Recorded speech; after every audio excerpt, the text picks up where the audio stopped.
ஒரு தரமான சம்பவம் தான் இந்த ஓல்டுமன் வித்தனை. கதை என்னன்னா, புரோட்டகனிஸ்டான ஹான்க்ளவ், அதாவது ஓல்டுமன், இவங்க பார்த்தீங்கன்னா ஒரு அண்டர் கிரவுண்ட் ஏஜென்சியில் அசிஸ்டண்டாக வேலை செய்வாங்க. இது பார்த்தீங்கன்னா ஒரு விஜிலான்டே, ராபின்ஹுட், பேட்மேன் இந்த மாதிரியான ஒரு ஸ்டைலில் தான் படம் ஆரம்பிக்குது. ஆனால் இது ஒரு விஜிலாண்டியாக இல்லாமல் ஒரு ப்ரொஃபஷனல் அண்டர்வேர்ல்டு ஏஜென்சி மாதிரி தான் இது இயங்குது.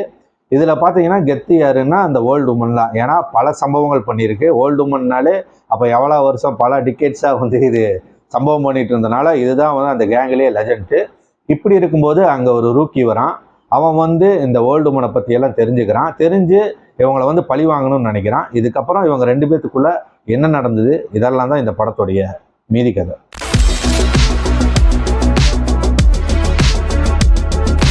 ரொம்ப நாள் கழிச்சு கொரியனுக்கே உண்டான ஸ்டைலில் எடுத்திருக்கானுங்க. ரொம்ப எங்கேஜிங்காக போச்சு. ஆக்ஷன் சீக்வன்ஸ் எல்லாம் தெறிக்க விட்டானுங்க.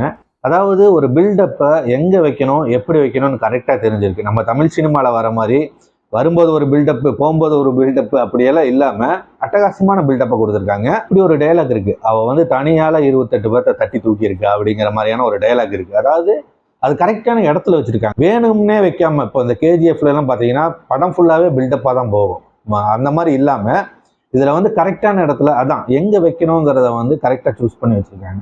அந்த மாதிரி கரெக்டான இடத்துல வைக்கும்போது நல்லா அந்த கேரக்டருக்கான வெயிட் இன்னும் பில்டப் ஏறிட்டே போகும். ஸோ அந்த மாதிரி தான் இந்த ஓல்டு உமனோட கேரக்டருமே பில்டப் ஆகிருக்கு. இந்த படம் பார்க்கும்போது மைண்டில் ஒன்று தான் தோணிட்டு இருந்துச்சு. இங்கே இருக்கிற முன்னணி ஹீரோயின்ஸ் த்ரிஷாவோ நயன்தாராவோ இவங்க யாராவது இந்த படத்தை ரீமேக் பண்ணால் நல்லா கல்லா கட்டும். அந்த அளவுக்கு ஒரு கெத்தான கேரக்டரு, நல்ல ஒரு கமர்ஷியலான படம் இது. எமோஷன்ஸை எங்கே வச்சா ஆடியன்ஸ் ரியாக்ட் ஆவாங்கிறத கரெக்டாக புரிஞ்சு கரெக்டான இடத்துல வச்சுருக்காங்க. இந்த கொரியனில் இதெல்லாம் ஒரு காலத்தில் கொடிகட்டு பறந்துட்டு இருந்தானுங்க. இந்த பழைய ஸ்டைலு தான் இதில் இருக்குது. புதுசாக இல்லாட்டினாலும் போர் அடிக்கல. அதுதான் இந்த படத்துடைய பெரிய ப்ளஸ். இந்த ஓல்டு உமனுக்கும் இந்த ரூக்கிக்குமே பார்த்தீங்கன்னா ஒரு எமோஷனல் பாண்டிங் இருக்கும். அதாவது அவங்களுக்குள்ளேயே அவங்களுக்கே தெரியாமல் ஒரு ரிலேஷன்ஷிப் இருக்கும். அது சூப்பராக காமிச்சிருப்பாங்க. அதாவது இந்த ரூக்கிக்கு தெரிஞ்சாலுமே இந்த வயசாக இவங்களுக்கு யாருன்னு தெரியாது. இந்த மாதிரியான ஒரு கான்செப்டும் போகும். அது ரொம்ப சூப்பராக பண்ணியிருக்காங்க. இந்த படம் ஒரு நான் லீனியராக, அதாவது ஃப்ளாஷ்பேக்கு ப்ரெசண்ட்டு அப்படி போயிட்டு வருது. இந்த ஃப்ளாஷ்பேக் போகும்போது தான் இவங்க யார் என்னங்கிறதெல்லாம் அந்த கனெக்ஷன்லாம் நம்மளுக்கு தெரிய வருது. அது நல்லாவே இருந்தது. அதில் அங்கே தான் இந்த ரூக்கி யார், இந்த ஓல்டு உமனை பற்றிலாம் நம்ம நிறையவே தெரிஞ்சுக்க முடியுது. அதெல்லாம் அட்டகாசமாக இருந்துச்சு. இந்த மாதிரி இந்த கொரியனில் இந்த மாதிரி பண்ணிடுவானுங்க. அது நல்லா டச்சிங்காக சூப்பராகவே இருக்கும். அதே மாதிரி கிளைமேக்ஸுமே பார்த்தீங்கன்னா ஒரு சேட் எண்டிங்காக தான் முடியும். அது நல்லா அந்த எமோஷனில் கன்வே பண்ணியிருப்பாங்க. படத்தில் லாஜிக் பற்றியெல்லாம் கேட்கவே கூடாது, அப்படி ஒன்று இல்லவே இல்லை.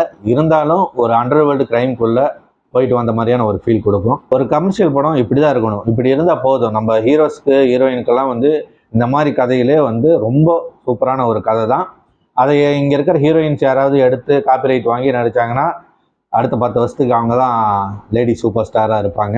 என்ன ஒரு பிரச்சனைனா வயசான மாதிரி கெட்டப் போடணும். அது ஒன்றும் பிரச்சனை இல்லை. இவங்க மேக்கப் போடாமல் இருந்தாலே அந்த கெட்டப் வந்துடும். படத்தில் கொஞ்சம் செகண்ட் ஆஃப் இழுத்துட்ட மாதிரி இருந்தது. அதை மட்டும் கொஞ்சம் ட்ரிம் பண்ணியிருக்கலாம். மற்றபடி ஒரு சூப்பரான ஆக்ஷன் த்ரில்லர் படம் தான். ஸோ நான் கொரியன் படம் மட்டும்தான் பார்க்குறேன்னு நினைக்கிறவங்க கண்டிப்பாக இந்த படத்தை பாருங்கள். பக்கா ஆக்ஷன் பேக்கேஜாக இருக்கும். Don't miss it.